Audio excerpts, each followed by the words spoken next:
प्रिया हर महीने 5,000 रुपये बचा रही थी और ऐसा वह पिछले 10 सालों से कर रही थी। उसे हमेशा से लगता था कि वह सही कर रही है, लेकिन एक दिन जब उसके बच्चे के कॉलेज में एडमिशन का समय आया तो उसे बड़ा झटका लगा। क्यों? क्योंकि उसकी सेविंग्स कम पड़ गई थी। If you are saving rigorously for many years and this could happen to you one day, how do you feel? Let's fix it before it's too late. Hello everyone and welcome back to our series on women and finance. Time to take control. Now we are going to start the basic and the most important topics of our financial journey, and among them the first one is saving. तो वैसे देखा जाए तो प्रिया एक बहुत ही जिम्मेदार महिला थी। वह हर महीने अच्छे से सेविंग्स कर रही थी और अपने बढ़ते सेविंग्स को देख के खुश भी बहुत होती थी। उसका एक बड़ा सपना था अपने बच्चे को बेस्ट एजुकेशन देना, लेकिन उसने जब उसके कॉलेज की फीस देखी तो उसका दिल बैठ सा गया। जिसे वह 10 लाख रुपए समझ रही थी, वही फीस अब बढ़कर 20 लाख रुपए हो चुकी थी। उसने सालों तक अच्छे खासे पैसे बचाए, फिर भी आज वह कम पड़ गए। वह सोचने लगी कि मैंने सालों तक रिगरसली सेविंग्स किया, फिर भी आज वह इतना पर्याप्त क्यों न हो पाया। So what was her mistake? Her mistake was she only saved safely, never invested smartly. उसके पैसे या तो उसके बैंक के सेविंग्स अकाउंट्स में पड़े रहते थे या फिर इंश्योरेंस की पॉलिसीज, एफडीज और रिकरिंग डिपॉजिट्स जैसे सेफ इन्वेस्टमेंट्स में इन्वेस्टेड रहते थे, जहां उसे 3% से लेके 7% के बीच में ब्याज यानी कि इंटरेस्ट मिल रहा था, जबकि उसके सामने एजुकेशन इन्फ्लेशन मीन्स शिक्षा में महंगाई का दर 8% से लेके 10% के बीच में या उससे भी ज्यादा प्रतिशत से बढ़ रहा था। So it's like you are running on a treadmill, you are moving but getting nowhere.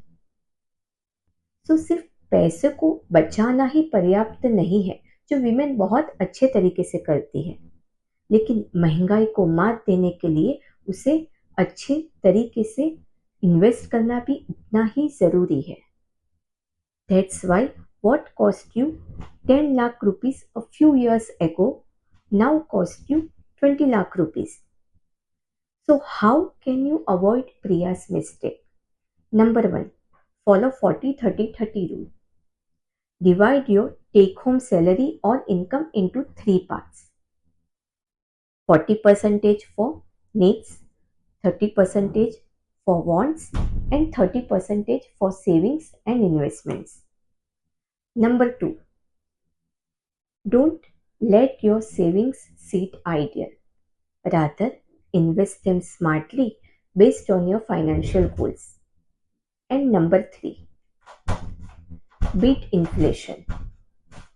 Your money should grow faster than rising prices. But here's where many people go wrong. They think growing faster means trading is the answer, isn't it? SEBI का पिछले कुछ सालों का data हम देखें तो futures and options trading means सट्टा में 90% लोगों ने अपने पैसे गंवाए हैं। ये एक जुआ जैसा ही है, जहां बड़ा प्रॉफिट कमाने की उम्मीद में अधिकतर लोग अपने पैसे का लॉस कर देते हैं। जहां ट्रेडिंग में हमें दिन रात स्क्रीन देखते रहना पड़ता है, वहां स्मार्ट इन्वेस्टमेंट्स में आपके पैसे चुपचाप बढ़ते रहते हैं। तो क्या आप भी जल्दी अमीर बनने के चक्कर में अपने पैसे गंवा तो नहीं रहे? अगर आपको स्मार्ट इन्वेस्टमेंट्स की स्ट्रेटेजीज जाननी है तो आप मुझे ये नंबर पे डीएम कर सकते हैं। So join me in this movement and let's awaken together, because हमारे सपनों की लाइफ हम खुद बना सकते हैं। Last but not the least, my pearl of financial wisdom. Saving एक बीज बोने जैसा है। लेकिन अगर आप बीज को सिर्फ मिट्टी में डाल दो और उसे पानी, सूरज की रोशनी और सही देखभाल ना दो, तो क्या वह पेड़ बनेगा? नहीं ना। तो वैसे ही आप अपने सेविंग को राइट स्ट्रेटेजीज के साथ इन्वेस्ट नहीं करोगे, उसका रिव्यू नहीं करोगे और उसे ग्रो करने के लिए सही समय नहीं दोगे, तो क्या वह बड़ी वेल्थ में कन्वर्ट होगा? जैसे एक मजबूत पेड़ हमें छाया और फल देता है, वैसे ही एक राइटली मैनेज इन्वेस्टमेंट्स हमें फाइनेंशियल सिक्योरिटी और वेल्थ देता है। सो सिर्फ सेविंग्स ही नहीं, अपने पैसे को अच्छे तरीके से बढ़ाना भी सीखें। आपको अगर कोई भी क्वेश्चन है या कोई भी क्वेरी है, तो आप मुझे डायरेक्ट मैसेज कर सकते हैं। So stay tune with me for my next video and तब तक के लिए नमस्कार एंड टेक